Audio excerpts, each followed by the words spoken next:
Alright, motherfuckers, you know what I'm saying? It's the hater back again, and I got a couple of things that I want to say before I start this video. First of all, we're bringing back the subscriber shoutouts. You know, a few people have emailed me and have said, what happened to that? You know what I'm saying? So back by popular demand, motherfuckers. You know what I'm saying? If you have any other suggestions, feel free to leave it in the comment or email me at indiewrestlingsucks@gmail.com in this bitch. All right. So, I was watching a little bit of old wrestling yesterday. You know, I was doing some work, and I find myself not having anything to watch anymore, you know? Like, the shows that I look forward to have all been postponed because of stupid-ass COVID. So I'm thinking to myself, what am I going to watch, you know? So I'm like, all right, 2003 wrestling sounds pretty good right about now. You know what I mean? So I get on there, and I go on Survivor Series 2003, right? Now, watching this event, I had a lot of nostalgia running through my dome piece, you know? Primarily good things, right? There was a few bad things in there. Benoit was involved.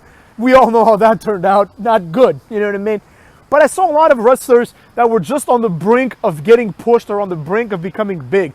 2003 was a very, very important year in wrestling, in my opinion. 2003, 2004, like that transitional period, where you had people like Eddie Guerrero and Benoit kind of like being right there. Like they were still mid-carders, but they were going to be pushed sooner rather than later. Cena and Orton, you know what I'm saying? You had these Batista, you had these people that were going to be big stars that were just getting started, right? So it was an exciting time to be a wrestling fan. You had people like Booker T, you know what I mean? A lot of cool things. And then you had veterans, like real veterans, you know what I'm saying? Like Triple H, Shawn Michaels, Angle, you know what I'm saying? JBL was about to get pushed. He was going to, he was going to start going solo. Like at Survivor Series was the pay-per-view where A-Train joined Team Lesnar after I think he's the one who took out Farouk, you know, which made way for Bob Holly, right? So there was a lot of like shaking going on, you know what I'm saying? Things were changing, motherfuckers. Things were changing. And as I was watching the match, the opening match was Team Angle versus Team Lesnar. Long story short, last two people on Team Angle were Benoit and Cena, right? And then the last people on Team Lesnar were Lesnar and Big Show. First of all, Benoit makes Lesnar tap out, right? Which starts this whole downward spiral of Lesnar's first run, if you will, right? But Big Show was still left. And John Cena picked him up in the FU, known to some of you as the attitude adjustment, you know what I mean? He picked him up and he slammed him and the crowd went nuts. Michael Cole was yelling. He was like, he did it, Taz. Like, he was able to pick up Big Show, 500 pounds on his shoulders. And it made me realize something very important. It made me realize, or perhaps re-realize, what makes wrestling good. You know what I mean? I thought to myself, think about what we just saw here. We saw a relatively small guy who is a mid-carder at best. Like, John Cena was like, at that point, you could argue he was in the undercard, right? Yeah, he had like a feud with Lesnar, but it was like a bullshit feud, you know? He hadn't won a mid-card title yet. He was going to win it for Big Show, kind of in the same exact way that he won this match a few months later at WrestleMania. But think about that for a second, right? Cena, one of the reasons he went over and he was put over, and Jinder Mahal talked about this in some interview that I saw where he said that Big Show put me over by having me slam him, right? Big Show is such a good wrestler that he allowed me to scoop slam him, you know? Obviously, he had to assist because nobody's strong enough to legit scoop slam Big Show, you know? But nonetheless, he was able to put people over, right? Now, why does someone get put over when they do something like suplex the Big Show? I'll tell you why, motherfucks. Two reasons, right? Number one, Big Show is a big, strong guy, right?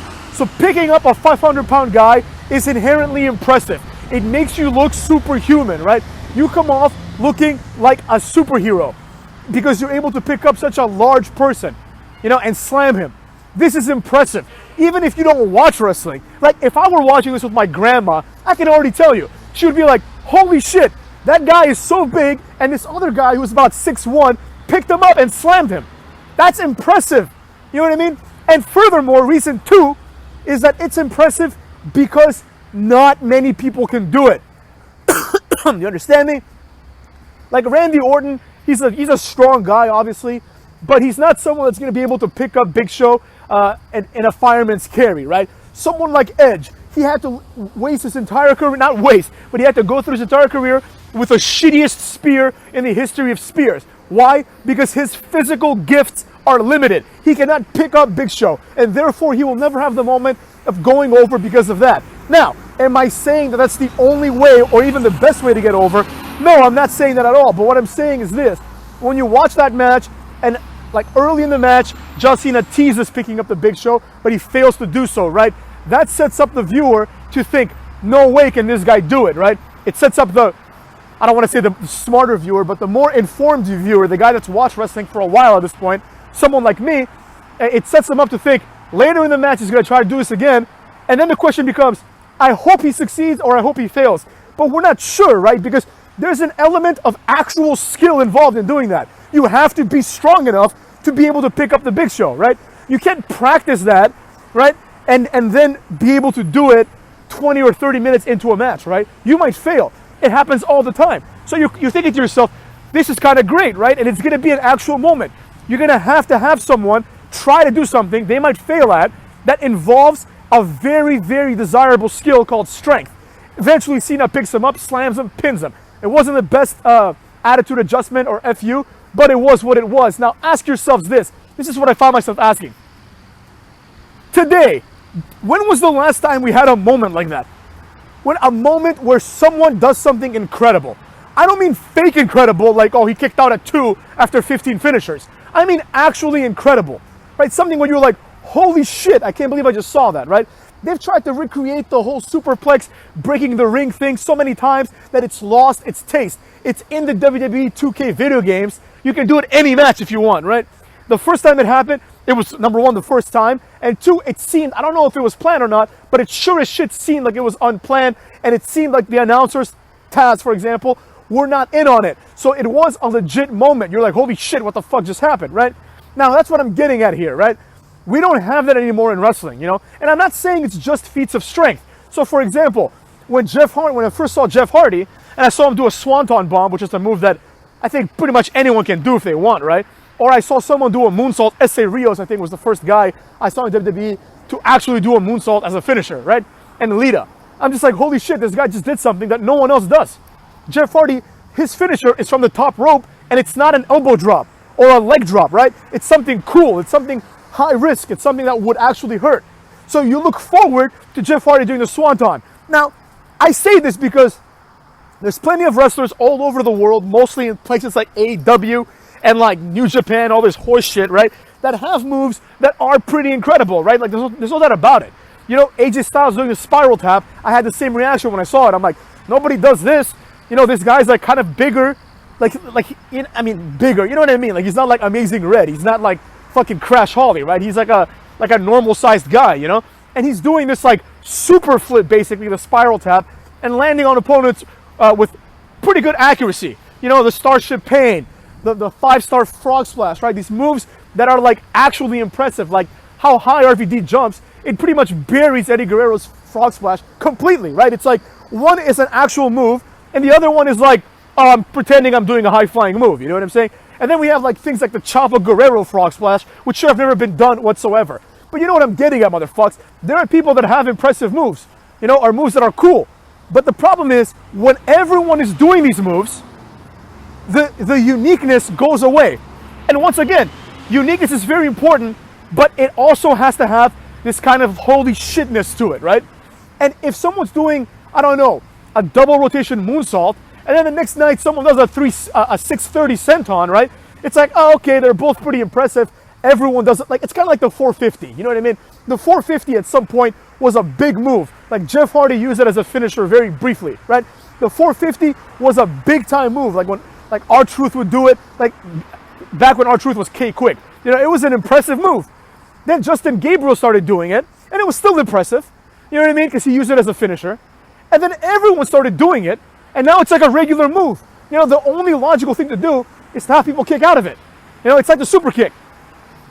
For a while, it was like it had a mystique because no one would ever kick out of the Sweet Chin Music, basically, right? Or it was rare. Now everyone does, so it's like whatever. You know, who gives a shit? It's just like a regular move.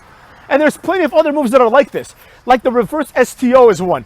You know, you do that in a match, no one's ever going to kick out of that, right? Now matches end with either some bullshit roll-up or like a sequence of 15 moves that someone no-sells and then they hit their bullshit finisher and win the match.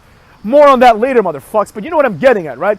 So we don't have a wrestler to do anything incredible for a long time. The last thing I can remember is when it involved Great Khali. That's how far back it was, motherfucks.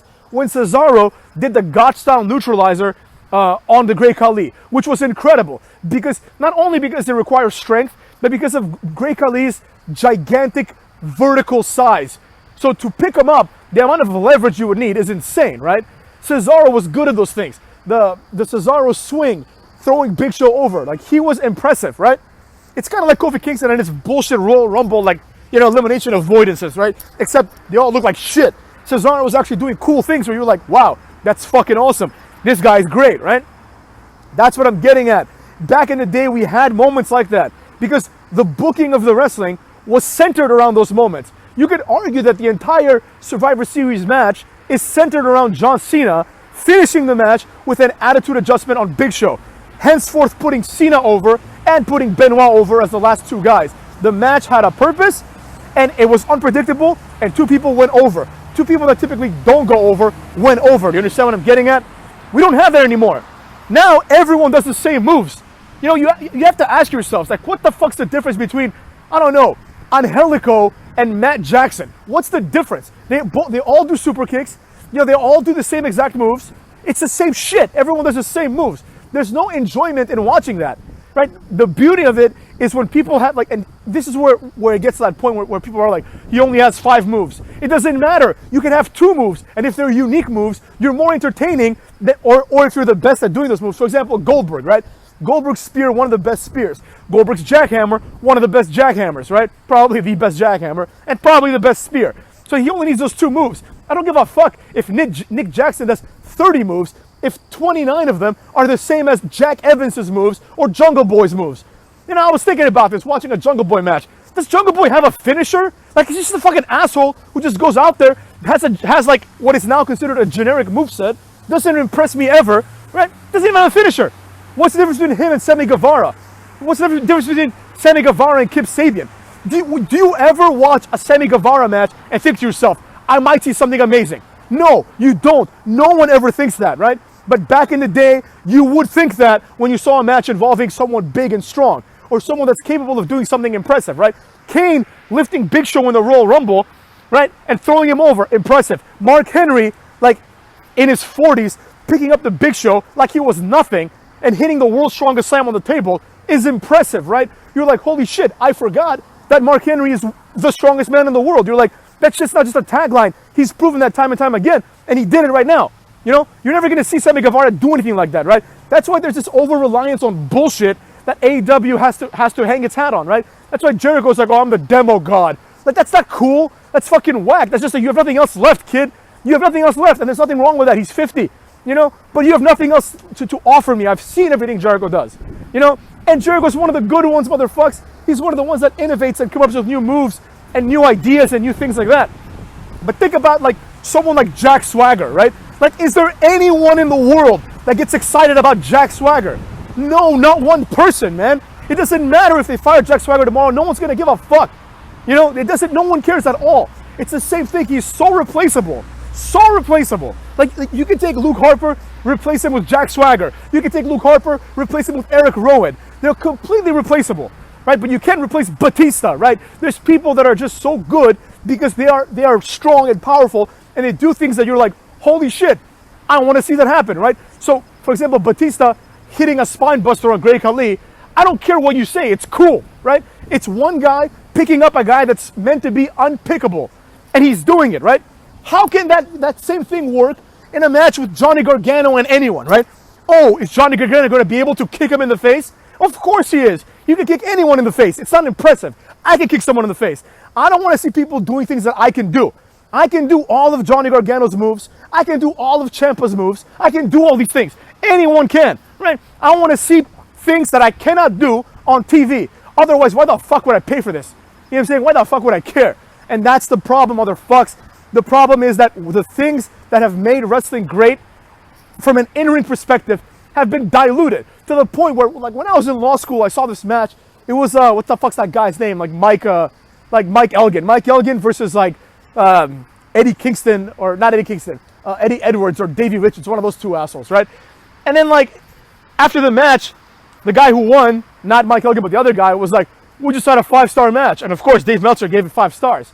And I'm just like, the finish of the match was he kicks him in the head twice. Like Elgin is on his knees, he kicks him in the head, goes to the pin, Elgin kicks out at 1, kicks him again, pins him. What the fuck? What's 5 stars about that?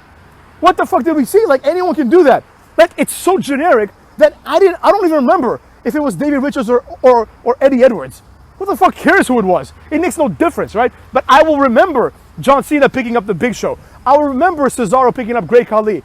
I will remember things that you see and you're like, holy shit, I can't believe it. The entire Big Show versus Brock Lesnar feud, the first one, was centered around, can Brock Lesnar F5 the Big Show?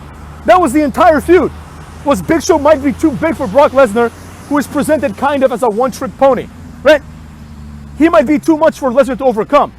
Like, you cannot have that storyline when the two people that you have in the ring are Cody Rhodes and Dean Ambrose, right? Oh, is Dean Ambrose too much to overcome? No, he's not.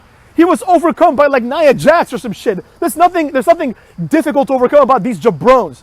You know, the whole point of wrestling, beyond the fact, and this is what pisses me off, because a lot of people are like, oh, Vince only likes the muscly guys. Oh, he must have a fetish for them. That's not it at all, you dumb fucks. It has nothing to do with that. It has to do with, in order to have great moments, memorable moments, and actual suspense, you need to have big guys, not only because they're strong, but because they are hard to pick up. And when someone does pick them up, it's incredibly impressive. Remember the Hurricane motherfucks? His entire thing was that he's a small guy who's trying to use the chokeslam as a finisher. And for the first few weeks, he failed completely, right? He would try to do the chokeslam with people that are substantially bigger than him, like Batista and like Orton or Triple H or whoever he was in a feud with, you know what I mean? Then he did it to like a mid-sized wrestler, to like a Sylvain Grenier type motherfucker, right? And he did it. And I remember when he did it, he did this like, he had this astonished look like, I can't believe I just did that. And they animated that into the video game that came out, where after he does the Hurra chokeslam, he does the little taunt of like, whoa, I can't believe I did this. Like he was surprised by his own strength, right? Because he's not meant to do it. And that's a moment. You look at that and you're like, that's kind of cool. This guy just did something incredible because he chokeslammed some guy who is bigger than him. He just overcame a challenge. It's the hero's tale, motherfucks. There's a challenge. Can you overcome it? Can you overcome it, motherfucks? Now the challenge is not like the invisible chokeslam and all this stupid shit. Like someone throws that imaginary grenade and it's like, oh, can the ant colony escape the blast of the grenade? Like, that's goofy shit. That's stupid. That's like making fun of actual moments. You know what I mean? And it's not even making fun of it in a cool way, right? It's making fun of it in this like ridiculous, like stupid ass pussy boy way, you know? And that's my problem with this whole entire argument of Vince likes big guys. It's not about the big guys. It's about what makes wrestling great, and it's about incredible things happening before your eyes. Things where you look at it and you think to yourself, will this happen or will this not happen? Can he actually do it? Because no matter how much Big Show helps, when John Cena picks him up and holds him in his shoulders with Edge on top of him, for example, right? That's incredibly impressive. He just did something insane. He just picked up like 700 pounds. You know, Nick Jackson, on the other hand, oh, he did a super kick and a moonsault. Wow, oh, incredible, best tag team in the world. Why are they the best tag team? Why are they better than Hybrid 2 or Pentagon and Phoenix? It's the same shit. They have the same exact moves. Everyone has a dive through the ropes. Everyone has like some variant of a super kick. Everyone's doing the Canadian Destroyer now. There's absolutely nothing to distinguish Goldust from Pentagon. Nothing at all. They both wear fruity ass like face paint. You know what I'm saying? Like douchebag face paint. Not fruity in the gay way, but you know what I'm saying. Fruity like goofy, right? They wear this goofy ass face paint. They both do the Canadian Destroyer. They both make stupid faces, and they both are weird. You know, nobody wants to see any of that shit. Oh, Pentagon's great. Oh, he's the future. Like, I got into an argument once on YouTube with some asshole who was like, Pentagon's charismatic. And I'm like, he's a fat dude who's about like 5'4", and all he does is cero miedo, right? And I like Pentagon. I'm not saying he sucks, but to attribute that as being charismatic, a guy that says literally 2 words, his entire career is just hinged upon saying 2 words. Now, how did you get charisma from that? Is it the face paint? Is that where you drew the charisma from? What the fuck are you talking about? Pentagon has provided me and has provided everyone with exactly 0 moments of great wrestling. 0 moments. As an opening card guy, sure, opening card guy, go ahead. And that's the entire premise of wrestling. Even the storylines are centered around that. Can he do it? What if he doesn't, right? That's the entire point of wrestling. It has nothing to do with this douchebag shit that people are like putting on, like AEW and all this goofy crap. Oh, how many super kicks can this guy take before he dies? What the fuck is that, you know? I watched the revival of NXT UK. I thought they closed down for good because all the pedophilia and all the sexual allegations, all that rape and all that other stuff, right? Apparently they didn't, right? And in one of the matches, it was Noam Dar, right? Remember him, motherfucks? Noam Dar versus I forget who, but some jabron, Ilya Dragunov, right? Ilya Dragunov, Noam Dar wrestled the exact same way. Nobody gives a fuck who they are, right? Nobody cares. That's why they're on NXT UK, because they have no personality. Ilya Dragunov is just like a Russian guy who has the same moves as Noam Dar, who's a Scottish guy. That's like their gimmick. Their gimmick is their nationality. Like they have nothing going for them. It's like, I'm from Scotland, I'm from Russia, enough said, you know what I'm saying? And in this match, there's a sequence of moves. Noam Dar does like 15 straight moves. 15 straight moves on Ilya Dragunov.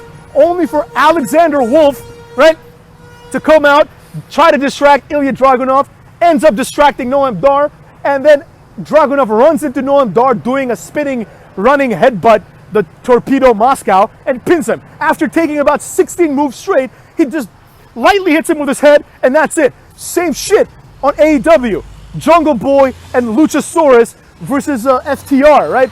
The entire match. I've never seen anything like this in my life. It was the most ridiculous thing ever, right? You would think that FTR were two retards. Like, if anyone's familiar with the more recent WWE 2K games, you start off the match with 3 or 4 reversals, depending on like whatever your technicality or whatever the stat is, right? And then if you use one, you have to wait for it to recharge. Not if you're fucking Jungle Boy, because this guy for about 6 minutes just countered every single attempt at everything. It was ridiculous. Like Luchasaurus did a kick, then he was thrown to the outside, and for 5-6 minutes or so it seemed like, Jungle Boy is just countering everything that FTR does, like making them look like complete noobs. It was embarrassing. He's just like they try to do a move, he counters it. They try to do it again, he counters it. No matter what they do, just countering everything, man. Countering everything. 16, 20 moves countered. And I don't mean countered like he escaped. I mean countered and then he does his own move. Counter Hurricane Rana. Counter arm drag. Counter DDT. Counter this, counter that. And somehow, 16 counters and counter moves are not enough to put Dash Dawson, whatever the fuck his name is, that jobber, they're not enough to put him down. When in WWE, like one move by like fucking like Street Profits, that's it. Street Profits do one move, he's down for like 20 minutes.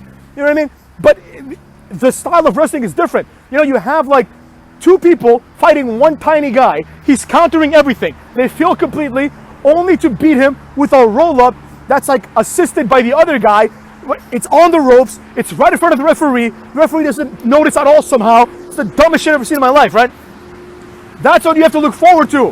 What roll-up will FTR use to beat Jungle Boy? That's what we've come to, motherfucks. It's no longer, can Brock Lesnar, a monster of a human, lift Big Show, another monster of a human, and hit him with an awesome move called the F5? Can he do this? Now it's, what variant of the roll-up will be used to defeat Jungle Boy this week? I'll tell you what variant. Who gives a rat's ass? That's the variant we're going to use, right? And then we have Rusev, fucking Miro, you know what I'm saying? Like, I go on YouTube and it's like Miro reacts to his own theme music. Who the fuck gives a shit how Miro feels about his own theme music? You know what I'm saying? Shut the fuck up. You know what I'm saying? Go wrestle, man. He's out there like, I'm the best man of Kip Sabian. Nobody wants to see that. Rusev was never known for his like personality or for his charisma. He's known for being a guy called the Bulgarian Brute who loves wrestling apparently, right? And takes it very seriously and is awesome as shit.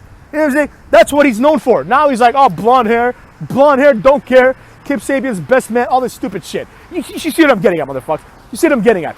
Compare that to Rusev versus Cena, or even better, Rusev versus Jack Swagger, right? 2 vanilla midgets, not midgets, so they're not midgets, you know what I'm saying? 2 vanilla jobbers, right? Where the storyline gave them purpose, right? You remember that shit. You're like, what if he beats Jack Swagger? Then what? Alternatively, you're like, yo, if Jack Swagger beats Rusev, he's gonna get a huge push, right? There's implications. There's something to look forward to, motherfucks. Now it's like, oh, what's Rusev gonna do for Kip Sabian's bachelor party? I don't give a rat's ass. You know what I'm saying? Hopefully not show up. You know what I'm saying, motherfuckers? And that's what I gotta say about that. This video ran a little longer than I thought it would, but I had to rant on this, man. I had no choice. You know what I'm saying? I couldn't help it, motherfuckers. See you guys later, bitches.